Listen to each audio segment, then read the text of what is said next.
ನಮಸ್ಕಾರ, ಎಲ್ಲರೂ ಹೇಗಿದ್ದೀರಾ? ಇವತ್ತು ಕುಕ್ ಲೈಕ್ ಸುಜಾದಲ್ಲಿ ಬಿಂಬಳಕಾಯಿ ಉಪ್ಪಿನಕಾಯಿಯನ್ನು ಹೇಗೆ ಮಾಡೋದಂತ ತೋರಿಸಿಕೊಡ್ತೇನೆ. ತುಂಬಾ ಡಿಫ್ರೆಂಟ್ ಆಗಿರುತ್ತೆ, ಟೇಸ್ಟಿಯಾಗಿರುತ್ತೆ. ಮಾವಿನಕಾಯಿ ಉಪ್ಪಿನಕಾಯಿ ಎಲ್ಲ ಮಾಡ್ಕೊಂಡು ತಿಂತೀವಲ್ವ. ಇದು ಬಿಂಬಳಕಾಯಿ ನೋಡಿ, ಬಿಂಬ್ಲಿ ಅಥವಾ ಬಿಂಬಿಲಿ ಅಂತ ಹೇಳ್ತಾರೆ.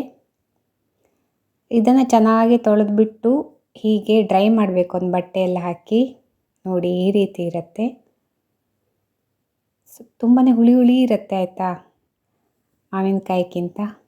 ಹಾಗೆ ಇದನ್ನು ಈ ರೀತಿಯಲ್ಲಿ ಕಟ್ ಮಾಡ್ಕೋಬೇಕು. ರೌಂಡ್ ಕಟ್ ಮಾಡಿದರೂ ಆಗುತ್ತೆ, ಉದ್ದುದ್ದ ಕಟ್ ಮಾಡಿದರೂ ಆಗುತ್ತೆ. ಅದಕ್ಕೆ ಸ್ವಲ್ಪ ಉಪ್ಪನ್ನು ಹಾಕಿಬಿಟ್ಟು ಚೆನ್ನಾಗಿ ಮಿಕ್ಸ್ ಮಾಡಿ ಒಂದು 10 ನಿಮಿಷ ಹಾಗೆ ಮುಚ್ಚಿಡಬೇಕು. ಈಗ ಮಸಾಲೆಯನ್ನು 1 by 1 ಡ್ರೈ ಹುರ್ಕೊಳ್ಳುವ. ಎಣ್ಣೆ ಹಾಕದೇ 1 ಟೀ ಸ್ಪೂನಷ್ಟು ಸಾಸಿವೆಯನ್ನು, ಅರ್ಧ ಟೀ ಸ್ಪೂನಷ್ಟು ಜೀರಿಗೆಯನ್ನು, ಮತ್ತು ಘಮ ಅಂತ ಪರಿಮಳಕ್ಕೆ ಇಂಗನ್ನು ಚೆನ್ನಾಗಿ ಹುರ್ಕೊಂಡ್ಬಿಟ್ಟು ಒಂದು ಸೈಡ್ ಪ್ಲೇಟಲ್ಲಿ ಹಾಕ್ಕೊಳ್ತಾ ಬರಬೇಕು. ಅದಕ್ಕೆ ಖಾರಕ್ಕೆ ತಕ್ಕ ಹಾಗೆ ಮೆಣಸಿನ ಹುಡಿಯನ್ನು ಕೂಡ ಹಾಕಿ ಮಿಕ್ಸಿಗೆ ಹಾಕಿ ಪೌಡ್ರ್ ಮಾಡ್ಕೋಬೇಕು. ನೀರು ಹಾಕಕ್ಕೆ ಹೋಗಬೇಡಿ, ಉಪ್ಪಿನಕಾಯಿ ಅಲ್ವಾ. ಹಾಗೆ ಪೇಸ್ಟ್ ಅಂತ ಆಗೋಕ್ಕೆ 2 ಬಿಂಬಳಕಾಯನ್ನು ಸೇರಿಸ್ಕೊಂಡ್ಬಿಡಿ. ಆಗ ಚೆನ್ನಾಗಿ ನೀರು ಬಿಟ್ಕೊಂಡು ಪೇಸ್ಟಾಗಿ ಬರುತ್ತೆ. ಬಿಂಬಳಕಾಯಲ್ಲಿ ನೀರಿನ ಅಂಶ ಇರುತ್ತಲ್ವ, ಹೇಗೂ ಒಳಗೆ ರಸ ಇರುತ್ತಲ್ವ, ಹಾಗೆ ಅದಕ್ಕೆ ಸ್ವಲ್ಪ ಉಪ್ಪನ್ನು ಕೂಡ ಹಾಕಿ ರುಬ್ಕೊಂಡ್ಬಿಟ್ರೆ ನೋಡಿ ಈ ರೀತಿ ಆಗುತ್ತೆ. ಈಗ ತರಿಯಾಗಿ ಹೀಗೆ ರುಬ್ಕೋಬೇಕು.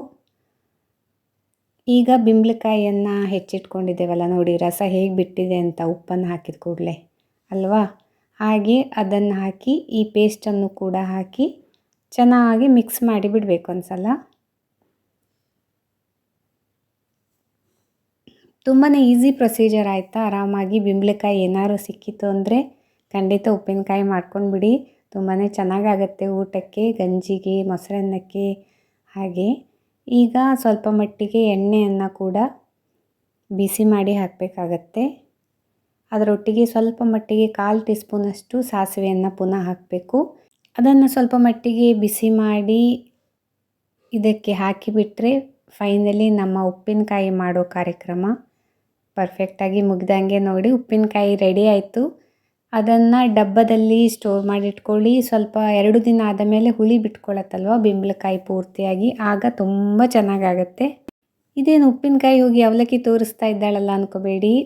ಅವಲಕ್ಕಿ ಇರುತ್ತಲ್ವ, ಈ ಉಪ್ಪಿನಕಾಯಿ ಮಾಡಿರ್ತೇವಲ್ಲ ಅದನ್ನು ಅವಲಕ್ಕಿಗೆ ಹಾಕಿ ಚೆನ್ನಾಗಿ ಕಲಿಸ್ಕೊಂಡ್ಬಿಟ್ರೆ ಸಂಜೆ ಟೀ ಟೈಮಿಗೆ ಅವಲಕ್ಕಿ ತಿನ್ನೋಕ್ಕೆ ಚೆನ್ನಾಗಿರುತ್ತೆ. ಖಾರ ಹುಳಿಯಾಗಿ ಚೆನ್ನಾಗಿರುತ್ತೆ. ಸೊ ಹೆಂಗಿದೆ ಪ್ಲ್ಯಾನು? ಟೀ ಟೈಮಿಗೆ ಏನು ತಿಂಡಿ ಇಲ್ಲ ಅಂದರೆ ಹೀಗೆ ಮಾಡ್ಕೊಂಡು ತಿನ್ಬೋದು. ಸೊ ನೋಡಿದ್ರಲ್ವ ಸ್ನೇಹಿತರೆ, ಬಿಂಬಳಕಾಯಿ ಉಪ್ಪಿನಕಾಯಿಯನ್ನು ಎಷ್ಟು ಈಸಿಯಾಗಿ ಮಾಡ್ಕೊಳ್ಬೋದಂತ. ನಿಮ್ಮ ಫ್ರೆಂಡ್ಸಿಗೂ ರೆಸಿಪಿಯನ್ನು ತಪ್ಪದೇ ಶೇರ್ ಮಾಡಿ. ನನ್ನ ಇನ್ನೊಂದು ರೆಸಿಪಿಯೊಂದಿಗೆ ಮತ್ತೆ ಸಿಗ್ತೇನೆ. ಅಲ್ಲಿವರೆಗೆ ಟೇಕ್ ಕೇರ್, ಬಾಯ್.